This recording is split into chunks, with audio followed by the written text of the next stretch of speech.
If you look for the strongest currency in the world, your first instinct is probably to check the US dollar or the British pound. But if you measure strength purely by the exchange rate, the title actually goes to the Kuwaiti dinar. Kuwait holds roughly 6% of the globe's oil reserves, exporting massive volumes of hydrocarbons to a world that relies heavily on them. Combine that constant inflow of foreign cash with a small population of just over 4 million people and a strict central bank policy that pegs the currency to a secret basket of global currencies, and you get a mathematically towering exchange rate. Having an incredibly high-value currency comes with a heavy economic cost known as the Dutch disease. Surging revenues from a single natural resource artificially inflate the local money. That high exchange rate makes every other domestic product too expensive for foreign buyers, which completely crushes the country's manufacturing sector and forces the entire economy to rely almost exclusively on oil. This exposes a flaw in how we usually talk about money. A high exchange rate tells us about a specific country's export strategy and inflation controls, but it tells us almost nothing about that currency's true economic reach. True monetary power is defined by systemic dominance. It is measured by how deeply the entire global financial architecture relies on a specific currency to function every single day. To achieve systemic strength, a nation needs deep, highly liquid financial markets. It needs a legal system that foreign investors trust implicitly, and a network effect where vital commodities like oil and gold are priced globally in its specific currency.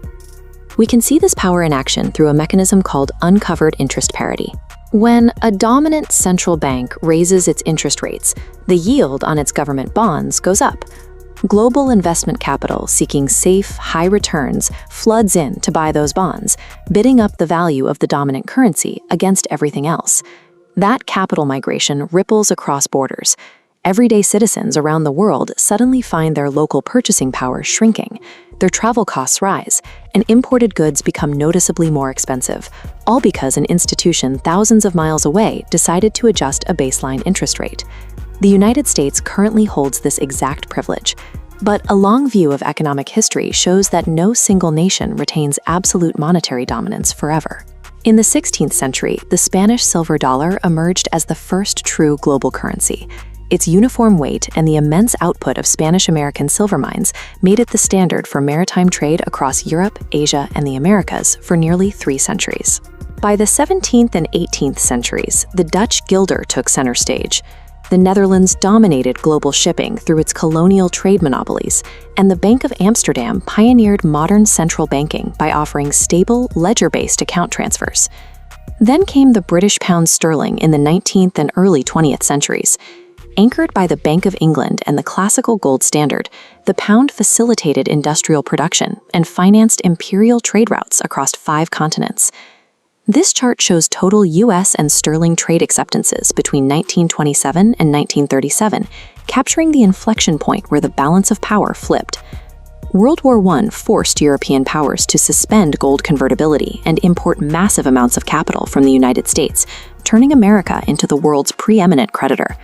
Following World War II, the 1944 Bretton Woods Agreement formalized its shift. Global currencies were pegged to the dollar, and the dollar was pegged to gold, cementing the United States as the singular anchor of international finance. But holding this position triggers the Triffin dilemma.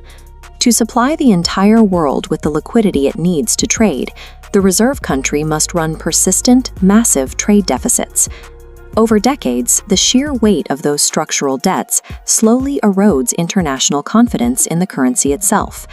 As the structural weight of those deficits continues to grow, we have to ask, if the mathematical decline of the dollar is inevitable, which currency is positioned to replace it?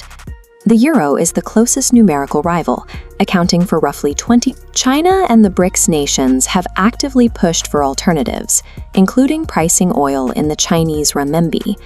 Yet the renminbi accounts for less than 3% of global reserves. Beijing maintains strict capital controls, and without the ability to freely convert and move money across borders, international trust remains heavily constrained. The dollar also benefits from immense path dependency. It is deeply hardwired into the SWIFT global messaging network and the issuance of sovereign debt. Transitioning away from this established infrastructure requires overcoming massive logistical hurdles and transaction costs. Because there is no single heir waiting in the wings, de-dollarization is taking the shape of a fragmented, multipolar financial system. We are entering an era where the dollar shares global influence with the euro, the yuan, and emerging digital payment architectures. The face value of a banknote is ultimately just an arithmetic calculation.